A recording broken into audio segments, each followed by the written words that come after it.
Salut, c'est Maximus. Alors tu veux apprendre à faire des contours dans Fusion. Et ben tu vas voir, c'est beaucoup plus compliqué au final que si tu voulais faire la même chose dans After Effects ou dans un logiciel de vecteur comme Illustrator ou encore Affinity Designer. C'est toujours facile de faire un contour. Tu vas dans la petite option des contours et tu fais le contour. Dans Fusion, c'est pas si simple. Donc là, on va voir comment le faire dans DaVinci Resolve, au minimum la version 16 et dans la partie Fusion. Je vais te montrer tout en détail. Cela dit, ce tutoriel n'est pas forcément adapté aux grands débutants qui n'ont jamais utilisé Fusion. Et donc, si tu veux apprendre le logiciel de fond en comble, j'ai une formation pour toi que tu pourras trouver dans le i. Quoi qu'il en soit, en théorie, tu devrais pouvoir suivre ce tutoriel sans te buter sur des choses compliquées, puisque je vais simplifier au maximum pour que tu puisses appliquer et comprendre. Donc c'est parti, on va aller dans Fusion et on va voir ce que ça donne. T'es bien cette intro ou pas, Enzo? J'ai un projet DaVinci qui est vide, c'est pas dramatique, on s'en fout. Nous, on veut juste aller ici dans Effect Library et donc dans Toolbox Effet, et on veut prendre Fusion Composition pour pouvoir créer une composition, peu importe si on a déjà fait un montage ou pas fait de montage. On va l'agrandir pour qu'elle dure aux alentours de 10 secondes, voilà, comme ceci. Et maintenant, ce qu'on va faire, c'est qu'on va simplement se mettre dessus, on peut aussi la sélectionner, et on va aller dans Fusion, tout en bas, ici, dans l'onglet Fusion. Ici, on a une interface qui est commune, parce qu'on a toujours les mêmes éléments un peu partout. On va fermer ce dont on n'a pas besoin, comme le Media Pool, et on va garder ici notre Media Out, puisque le Media Out, c'est ce qui renvoie notre composition qui va être fait ici, sur la timeline. Ensuite, ici, on a l'inspecteur, que tu connais déjà si tu utilises DaVinci Resolve. On a ici tous les autres éléments, les keyframes et les splines qui vont nous permettre de faire des animations, mais on ne s'en servira pas dans ce tuto puisqu'on n'a pas besoin de faire des animations, on va juste faire des contours. Donc maintenant, pour faire cette démonstration, le premier élément qu'on va utiliser, c'est un background. Tu peux le trouver ici, donc tu cliques sur le background, ça te fait apparaître un background. Ou alors tu peux faire Shift, Commande, Shift Espace, pardon. Et là, ça te fait apparaître un petit menu et à l'intérieur, tu vas taper BG pour background, puisqu'ils ont tous une abréviation. Tu fais Entrée, et là tu as donc deux backgrounds. Il y a un premier background, donc un premier fond, qui va nous servir de fond, comme son nom l'indique. Donc ça va être celui-ci, on va le prendre, on va le mettre ici, et on va le mettre d'une couleur, je sais pas, tiens, je vais choisir une couleur ici, on va le mettre de couleur orange. Donc là, on est bon, on a notre background de couleur orange. Bien entendu, si là maintenant on retourne sur la timeline, on n'a rien, puisqu'on n'a pas encore relié ici ce background comme ceci, donc il n'apparaît pas encore dans la timeline. Maintenant, tu vois qu'il apparaît. Mais pour l'instant, nous, c'est un peu prématuré de le relier. Ce qu'on veut en priorité, c'est faire notre contour. Et donc, pour faire notre contour, dans After Effects, que je ne maîtrise pas très bien, ou en tout cas plus du tout maintenant, il faut faire un objet ou une forme, et cette forme, on peut aider des contours, etc. Pareil, si tu utilises Affinity Photo, Affinity Designer, qui sont des logiciels vectoriels au final, où c'est assez simple, tu as des grilles, tu peux caler des choses sur des grilles, bref, c'est plus simple que ce qu'ils ont fait dans Fusion.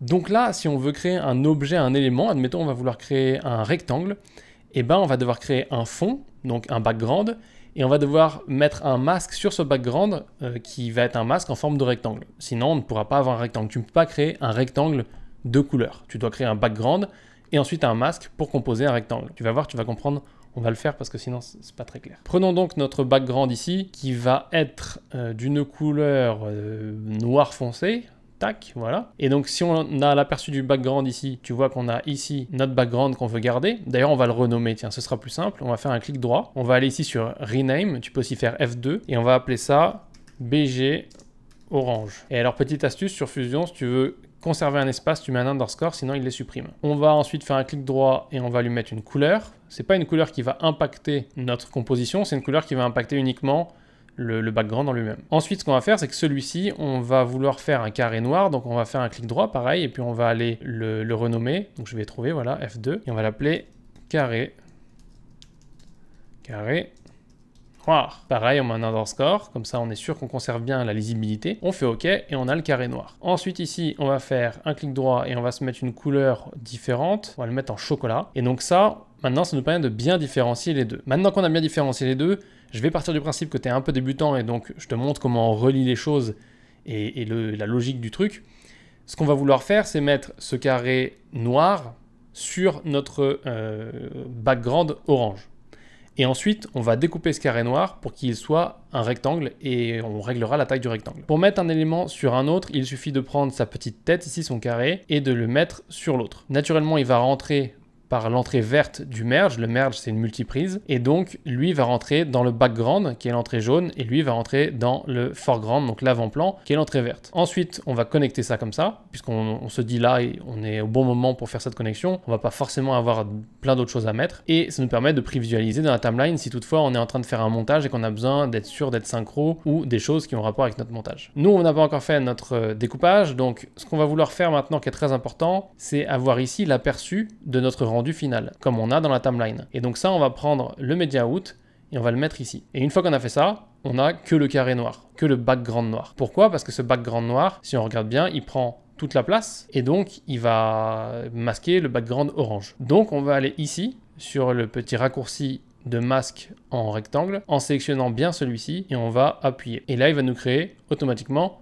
le bon background, que bien sûr on peut manipuler dans tous les sens, et donc on va se mettre d'accord sur une taille, ça va être à peu près cette taille-là. Et maintenant on en vient enfin, faut que j'arrive à dire les mots, on en vient enfin au moment tant attendu de cette vidéo, un petit peu l'objectif principal, c'est comment on fait pour faire un contour. Donc comment on fait pour que ce carré noir, il ait un contour, parce que maintenant on a réussi à faire un élément sur un background, on veut rajouter un contour à notre carré noir. Et là, tu pourrais te dire, ouais, on va aller chercher là s'il n'y a pas un truc contour. Et bien entendu, il y a un truc ici qui s'appelle border width, donc taille des bordures. Et il y a plein d'autres choses, mais il n'y a pas de contour avec une couleur. Tu choisis et tu mets un contour. Donc ça nous arrange pas trop, parce que ce qu'on veut, c'est avoir le contour de notre carré. Je sais pas, on va dire un contour blanc, par exemple. Et donc, la méthode pour faire ce contour, elle va être très très simple. On va simplement prendre ça, on va le copier et on va le coller à côté. Et on va mettre ça par-dessus ça. Donc là, tu vois, on a un ici qui se merge, donc qui se connecte avec celui-ci pour ensuite rentrer là-dedans. Et donc maintenant, ce qu'on va faire, c'est que celui qui entre à l'avant, il va rester noir, et celui qui est à l'arrière, il va changer de couleur. Donc on a dit qu'on voulait un contour blanc, on va mettre celui-ci en blanc. Et donc là, si on prévisualise de façon locale, tu vois qu'on a bien le blanc,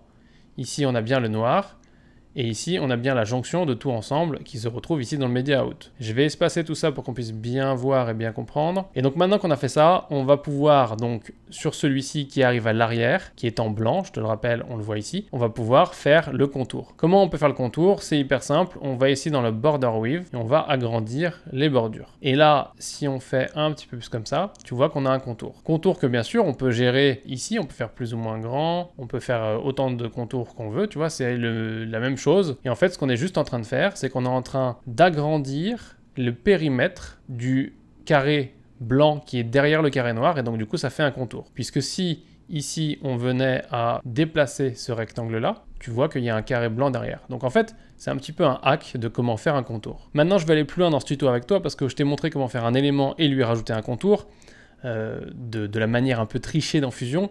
Et je veux aller un peu plus loin avec toi parce que si tu essayes d'animer cet élément maintenant pour le faire se déplacer ou quoi que ce soit, tu vas avoir des problèmes.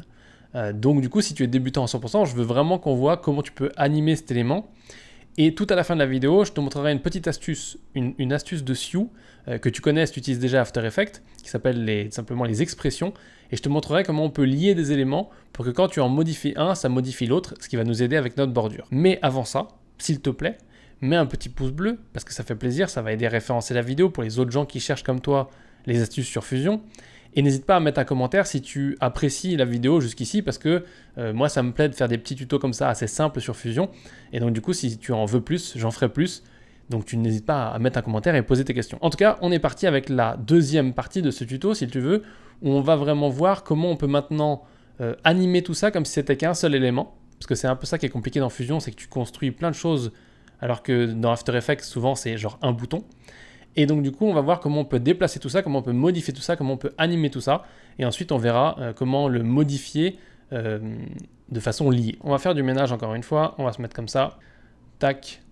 Et là, on va dire qu'on veut, par exemple, déplacer ce carré. Ou non, tiens, on va remplacer ce carré par un cercle. Et donc, du coup, une ellipse même, je dirais. Voilà, c'est mieux de dire une ellipse. On va prendre cette ellipse et on va la mettre ici. Et on va la repiper, donc on va la rebrancher comme ça. Ellipse qu'on va copier-coller ici et qu'on va rebrancher comme ça. Et là, pour refaire notre bordure, on refait encore une fois ce qu'on a fait. On va venir ici et on va augmenter un peu ça. Mais maintenant, on veut cette ellipse peut-être la réduire en taille parce qu'elle est un peu grosse, elle ne respecte pas vraiment les marges. Et on veut aussi la faire bouger. Et donc, il faut bien comprendre que sur After Effects, tu aurais ça et ce serait un élément, ou sur n'importe quel logiciel, très souvent c'est simple, c'est un seul élément. Là, nous, ça c'est plusieurs éléments qui composent au final notre rond avec le contour. Puisque si on regarde ça comme ça, on voit le rond avec le contour. Et donc nous, c'est ça qu'on veut modifier sans modifier le background. Et donc pour faire ça, c'est extrêmement simple. On va venir ici, on va faire encore une fois Shift Espace, Et là, on va utiliser un XF. Donc un XF, c'est un node transform. C'est un node qui permet de déplacer les choses, de faire plein de...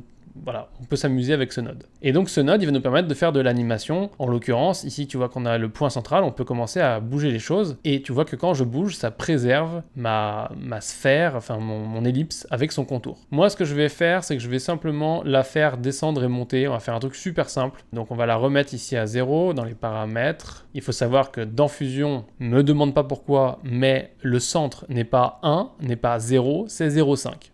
Enfin, 0,5.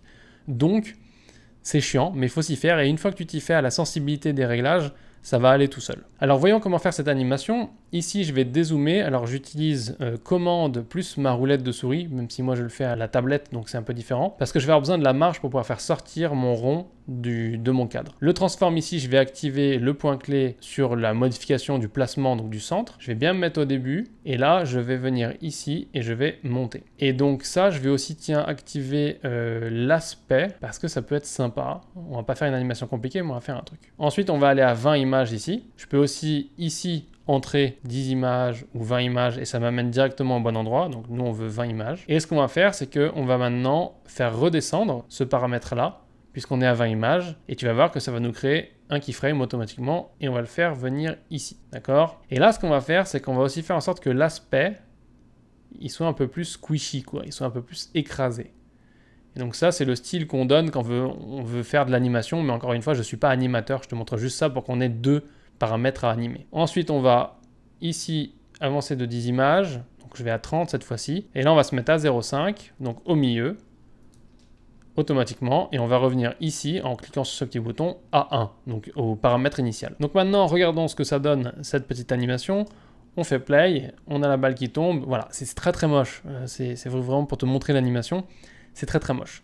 Mais là, on a fait une animation de tout notre segment en entier. Et c'est ce qu'on voulait faire parce qu'on ne veut pas animer un bout, puis après devoir réadapter le contour, etc. On veut vraiment animer comme un seul élément.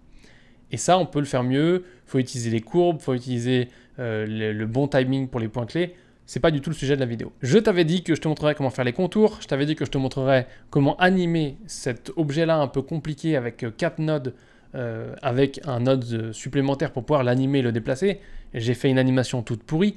Mais maintenant, tu sais comment on fait. Et on va voir la dernière étape qui nous permet de linker, de connecter des paramètres ensemble pour qu'on puisse modifier par exemple la taille de notre sphère sans remodifier les contours à chaque fois. Ce qu'on va vouloir faire maintenant, c'est agir sur les ellipses, parce que c'est les ellipses, comme on l'a vu, qui déterminent les formes qu'on a ici. Et donc, pour faire ça, qu'est-ce qu'on va faire? On va choisir donc quelle est notre ellipse maître. Est-ce que c'est celle-ci? Non, parce que nous, on veut d'abord décider de la taille de celle-ci, qui est l'ellipse noire. Donc si on se met ça comme ça, ou si on se met ça comme ça en aperçu, on va voir les ellipses. Et donc cette ellipse-là, c'est l'ellipse noire, du moins elle est collée au background noir. On va lui mettre une couleur pour bien la reconnaître, parce que elle, c'est le maître, d'accord? Et donc elle, ça va être l'esclave, puisqu'elle va obéir aux caractéristiques qu'on donne à cette ellipse, d'accord? Et donc cette ellipse-là, on va la sélectionner, et on va décider donc que c'est elle qui contrôle, donc on va venir cocher cette case ici, qui va l'agrafer comme un post-it si tu veux. Ensuite, on va aller sélectionner celle-ci d'ellipse, et maintenant on va se dire, ok, mais quels paramètres on veut lier? Puisque nous, on veut lier des paramètres, et donc ces paramètres, on va les connecter ensemble. Et en l'occurrence, le paramètre qu'on veut connecter pour qu'elle bouge en même temps, c'est ce paramètre-là, d'accord? C'est le paramètre de la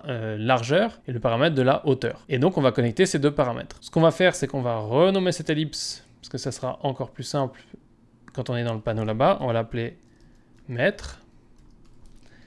Et elle, on va l'appeler slave, d'accord? C'est un langage informatique standard qui nous permet de définir qui commande qui, d'accord? Maintenant, ce qu'il ne nous reste plus qu'à faire, c'est donc à sélectionner ici l'esclave, et donc sa largeur. On va descendre en faisant un clic droit dans expression.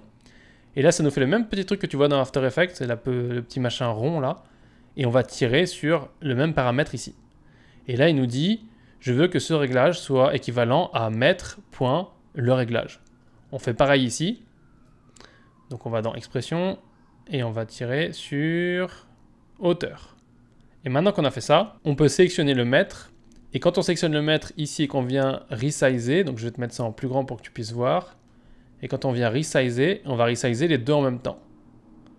Et l'avantage, c'est que si on veut le réduire comme ça par exemple, mais que là on trouve que nos bordures sont trop grosses, on peut toujours aller dans l'esclave ici, et on peut toujours réduire les bordures, puisque là, les bordures, dans ce cas-là, vraiment dans ce cas précis, les bordures sont indépendantes du réglage de largeur et de hauteur de notre ellipse. Parce qu'on a utilisé la fonction agrandir les contours. Je crois que ça existe aussi dans After Effects, mais je me souviens plus comment ça s'appelle.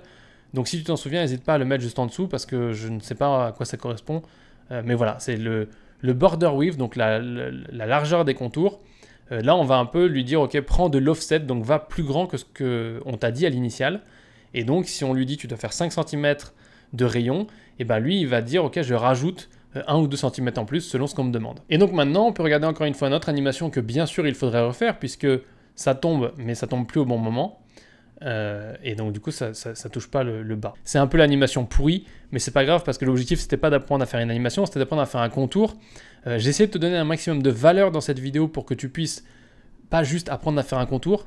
Et je sais que quand on cherche des trucs sur internet, qu'on est pressé et qu'on dit ah je veux juste apprendre à faire un contour, laisse-moi tranquille, je sais que ça peut être frustrant d'apprendre plus de choses. Mais la raison pour laquelle j'ai voulu faire ça, c'est parce que je sais que c'est aussi très frustrant d'apprendre juste les contours dans une vidéo de quelqu'un qui sait juste faire les contours et qui peut pas te apprendre autre chose. Alors qu'en fait, tu aurais pu apprendre beaucoup plus, qui t'aurait évité de te retrouver dans la merde en avançant dans ton projet. Parce que là, en fait, vraiment, si tu utilises Fusion, c'est qu'à un moment donné, tu vas animer quelque chose, et moi, je veux que tu puisses animer, et c'est pour ça que je me suis dit, ok, je vais t'apprendre tout ce que je peux t'apprendre sur ce sujet-là, sans que ça dure 3 heures. Donc, j'espère que cette vidéo a été intéressante pour toi, j'espère qu'elle t'a plu. Si elle t'a plu, j'ai plein d'autres vidéos pour toi sur la chaîne YouTube, je veux dire DaVinci Resolve et Fusion, il y en a plein, tu le sais très bien si tu suis la chaîne depuis un bout de temps. Et j'ai bien sûr la formation sur Fusion et une formation sur DaVinci Resolve qui vont te satisfaire à foison si tu veux apprendre des choses comme ça pour pouvoir maîtriser l'outil et créer ce que tu veux pour faire ta chaîne YouTube, tes vidéos pour tes clients, quoi que ce soit que tu veuilles créer. Donc voilà, si tu as apprécié cette vidéo, n'hésite pas à mettre un pouce bleu, partage-la avec un ami qui a besoin d'apprendre ça ou qui paye After Effects et qui en a marre de payer After Effects pour les mauvaises raisons. Donc du coup, tu peux apprendre là à faire la même chose que ce que tu fais dans After Effects. Et si tu as d'autres choses que tu as envie d'apprendre, n'hésite pas à me les suggérer en dessous. Comme ça, je peux potentiellement faire d'autres vidéos, comme ça, où on explore une petite fonction intéressante qui répondra aux questions des gens qui ont besoin d'apprendre Fusion pour l'utiliser et s'amuser avec.